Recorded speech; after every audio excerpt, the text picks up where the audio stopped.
حضرت ابو بصیر رضی اللہ تعالیٰ عنہ نبی پاک صلی اللہ علیہ وسلم نے طے کر لیا کفار کے ساتھ حدیبیہ کی جنگ ہوئی تو فرمایا اگر کوئی مسلمان مکے چلا جائے گا تو کافر کہنے لگے ہم واپس نہیں کریں گے، اور اگر کوئی کلمہ پڑھنے والا ستایا ہوا مسلمان مدینے آئے گا تو مسلمانوں کو واپس کرنا پڑے گا مسلمان اپنا بندہ نہیں رکھ سکتے، اور مسلمانوں کا کوئی شخص غلطی سے بھی مکے چلا گیا تو مکے والے واپس نہیں کریں گے۔ حضرت ابو بصیر رضی اللہ تعالیٰ عنہ صحابی تھے، باپ نے بھائی نے محلے والوں نے قید کیا ہوا تھا کلمہ پڑھنے کی وجہ سے، پیروں میں زنجیریں تھیں، بیڑیاں تھیں، کسی طریقے سے جیل توڑ کے دوڑے مدینے پہنچے۔ کہتے ہیں رستے میں کسی آدمی کے ساتھ گھوڑے پہ کچھ دیر بیٹھا پھر پیدل چلا۔ صحابہ کہتے ہیں اتنا دردناک منظر بڑا کم ہم نے دیکھا، ابو بصیر جس گلی سے گزرتے وہاں خون پھیل جاتا، ان کی ٹانگیں خون سے کٹتی، وہ زنجیریں بندھی ہوئی۔ در رسول پہ حضور میں بھاگ کے آیا ہوں۔ کہتے ابھی نبی پاک صلی اللہ علیہ وسلم ان کی بات سن ہی رہے تھے کہ پیچھے سے قریش کے 2 سپاہی بھی آ گئے، کہنے لگے یہ بھاگ کے آیا ہے اور آپ کا وعدہ تھا کہ آپ واپس کریں گے۔ چشم زدن میں ذرا سوچنا، چشم زدن میں تھوڑی دیر کے لیے غور کرنا کہ ہمیں ہمارا استاد ہمارا پیر دھتکار دے کہ جا دوڑ جا، تو کہتے ہیں بسم اللہ جناب یہ جا رہے ہیں۔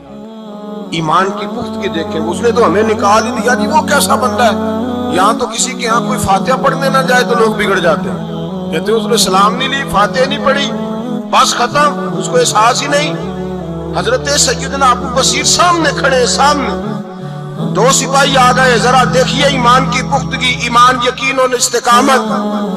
امام بہقی نے دلائل کے اندر لکھا ہے، فرماتے ہیں نبی کریم صلی اللہ علیہ وسلم نے ان کی طرف دیکھا، حضور کی مقدس آنکھیں آنسو سے بھر گئیں۔ حضور نے فرمایا ابو بصیر تیری تکلیف مجھے نظر آ رہی ہے، پر میں نے وعدہ کیا ہوں، میں نے وعدہ، بھئی یہاں ڈٹ کے رہنا بڑا مشکل ہے، یہاں قائم رہنا بڑا کٹھن مرحلہ، یہاں آزمائش کے موقع پر دین پر انہوں نے تو رکھا ہی نہیں، لوگ تانے دیتے ہیں باتیں کرتے ہیں، رکھا ہی نہیں، تو پھر ان کا بنتا ہے۔ حضور نے فرمایا تجھے جانا پڑے گا۔ صحابہ کہتے ہیں پورے مدینے میں ایسے تھا جیسے سوگ کا سما ہو۔ جب وہ 2 سپاہی حضرت ابو بصیر کو پکڑ کے لے جا رہے تھے تو وہ پلٹ پلٹ کے پیچھے دیکھتے تھے، پلٹ پیروں میں خون ہے، آنکھیں آنسو سے بھری ہوئی۔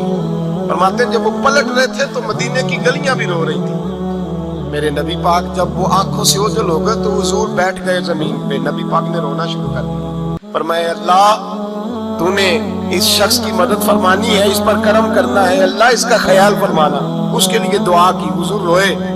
حضرت ابو بصیر باہر نکلے تو وہ جو کافر تھے نا وہ کہنے لگے تو بڑا بنتا تھا ان کا، انہوں نے تجھے رکھا نہیں، تجھے رکھا بھی نہیں۔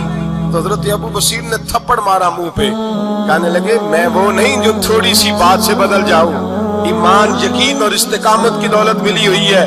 آپ فرمانے لگے میرا تو ایمان اور پختہ ہو گیا ہے کہ میرا نبی اپنے وعدوں کا بڑا پابند ہے، میرا رسول اپنے وعدوں کا بڑا پابند ہے۔ حضرت ابو بصیر کہتے ہیں مدینے کی سرحد گزر گئی تو میں نے کھینچی تلوار، ان میں سے ایک سپاہی، اب آؤ میرے مقابلے میں جس نے آنا ہے۔ ایک کو مارا، دوسرا بھاگ گیا۔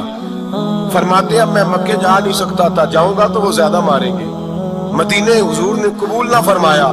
فرماتے ایک جنگل میں جا کے العیس نام کی ایک بستی تھی، وہاں ڈیرا لگا لیا، دریا کے کنارے، پانی پی لیتا، پتے کھا لیتا، تن تندور ہڈاں دا بالن تے اسی ہاواں نال تپایا، کپ کپ مکیاں پیڑے کیتے تے اتوں صبر پلے تھلایا، تن دی ہڈی تے من دا سالن تے لون صبر دا پایا۔ غلام فریدا وے میں ساری تیری، غلام فریدا وے میں ساری تیری، تینوں اجے یقین نہیں آیا۔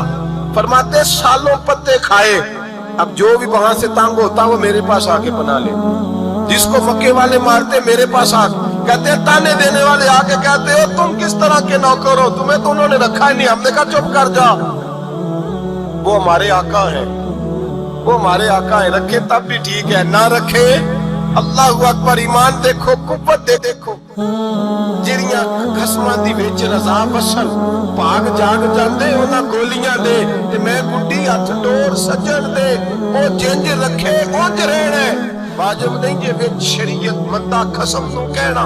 فرمایا بس ٹھیک ہے، جس طرح حضور راضی ویسے ہی ہم راضی. حضرت ابو بصیر رضی اللہ تعالیٰ عنہ کے پاس 300 صحابہ کٹھے ہو گئے. 300.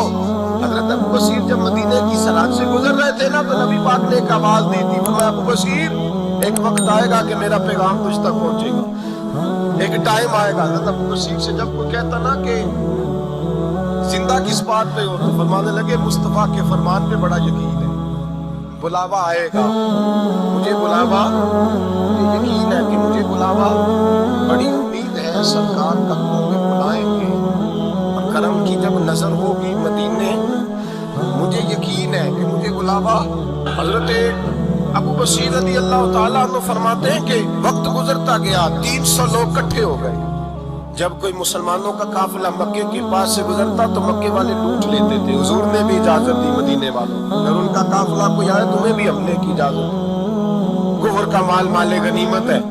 حضرت ابو بصیر کہتے ہیں جب بھی ہمارے قریب سے وہ رستہ تھا شام کی طرف جانے کا، جب بھی کافر گزرتے ہم ان کے قافلے پکڑ لیتے، لوٹتے. ہم بھی ان کو اس طرح کی سزا دیتے جو مسلمانوں کو دیتے تھے. فرماتے ان کا جینا محال ہو گیا. ہاتھ باندھ کے نبی پاک کی بارگاہ میں گئے، کہنے لگے یہ شرک ختم فرما اور آپ ان کو بلا لیں.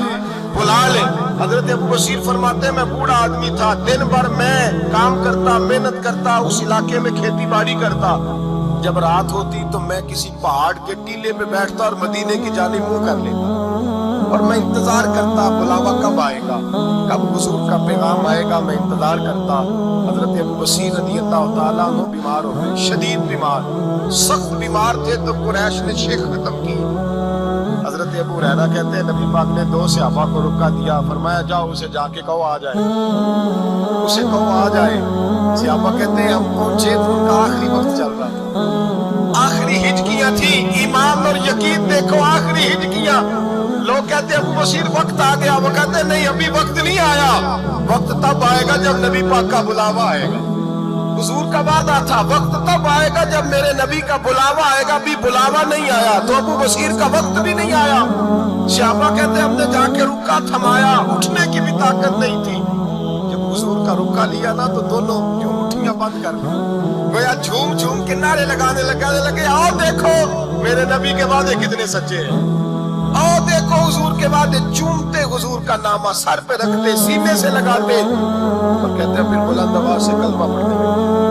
کہنے لگے حضور میں حاضر ہوا، یا رسول اللہ میں آیا. کہتے بلند آواز سے کلمہ پڑھا اور ان کی روح پرواز کر گئی، ان کی روح پرواز کر گئی. نبی رحمت صلی اللہ علیہ وسلم کے غلاموں کا یقین، اعتماد اتنے اعلیٰ درجے کا.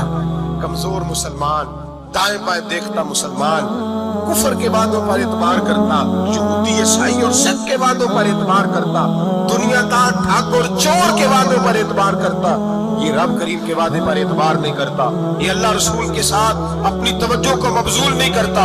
میرے رسول کریم سید عالم صلی اللہ علیہ وسلم کے غلاموں نے اعتماد کر کے، یقین کر کے ہمیں بتلایا ہے جب تیرے پاس یقین کی دولت ہوتی ہے پھر تو دنیا کا طاقتور آدمی ہو. جب تیرے پاس ایمان کی قوت ہوتی ہے تو دنیا کا سب سے مضبوط شخص ہوتا ہے. اپنے آپ کو مضبوط کریں، اپنے اندر ایمان کی توانائی پیدا